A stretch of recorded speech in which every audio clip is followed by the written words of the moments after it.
Jadi hadirin Allah Subhanahu wa taala, seseorang yang tidak akan bisa menjalankan perintah-perintah Allah, menjauhi larangan Allah kecuali ia mempunyai keyakinan yang benar kepada Allah, keyakinan yang betul kepada Allah Subhanahu wa taala, keyakinan bahwa ia diciptakan oleh Allah Subhanahu wa taala, bertempat di bumi Allah Subhanahu wa taala, makan rezeki dari Allah Subhanahu wa taala, dan akan kembali kepada Allah Subhanahu wa taala. Inilah keyakinan yang benar kepada Allah Subhanahu wa taala.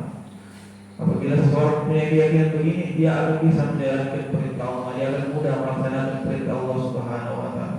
Jadi hadirin Allah Subhanahu wa taala, pondasi dasar manusia yaitu iman. Bagaimana imannya ini sempurna kepada Allah Subhanahu wa taala sehingga dia bisa menjalankan perintah-perintah Allah Subhanahu wa taala, sehingga ada kekuatan untuk melaksanakan perintah Allah Subhanahu wa taala.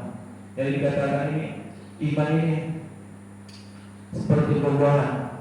Ada manisnya, ada yang pahit, ada yang asam, ada yang hambar. Iman ini bisa dirasakan kepada kita diri kita sendiri. Sebagaimana seseorang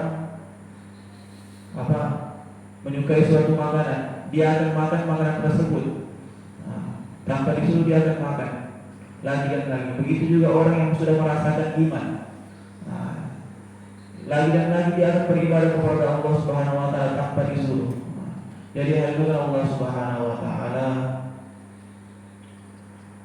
manisnya iman kita akan rasakan manisnya iman sejauh mana kita mengenal Allah.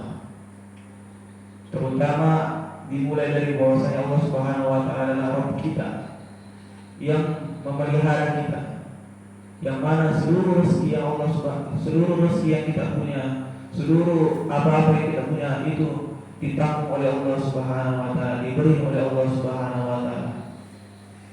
Segala sesuatu yang kita punya, baik itu mata, pakaian, kendaraan, rumah, itu semua dari Allah Subhanahu wa taala. Bagaimana kita kenal dulu Tuhan kita, bahwasanya Allah Subhanahu wa taala yang ciptakan kita, bahwasanya Allah Subhanahu wa taala yang memberikan kita rezeki. Sehingga ketika timbul iman ke dalam hati kita, kita hanya mengharap kepada Allah, bahwasanya segala sesuatu itu berhajat kepada Allah. Al-makhluk la yanfa'u wa la yadur. Makhluk ini tidak bisa memberi manfaat illa biiznillah, kecuali atas izin daripada Allah Subhanahu wa taala. Inilah keyakinan yang harus kita tanamkan dalam diri kita. Dan di samping kita beriman kepada Allah Subhanahu wa taala, kita juga beramal soleh. Jadi dua perkara ini tidak boleh berpisah.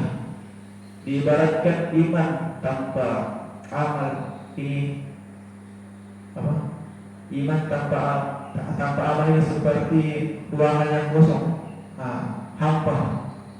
Begitu juga amal tanpa iman tidak bernilai di sisi Allah Subhanahu wa taala. Jadi harus ada dua perkara ini.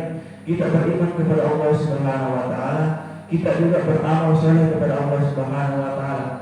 Amal yang paling utama yaitu sholat. Kenapa? Amal yuhasabu bihi al-abdu yawmal qiyamah as-sholat. Wa in saluhat saluha sa'iru amalihi, wa in fasadat fasada sa'iru amalihi. Amal yang pertama kali akan dihisab pada seorang hamba di hari kiamat yaitu sholat. Apabila sholatnya ini baik, maka amal-amalnya pun akan ikut menjadi baik. Puasanya baik, zikirnya baik, zakatnya baik. Tapi sebaliknya, sholatnya ini buruk, maka buruklah juga amal-amalnya yang lain.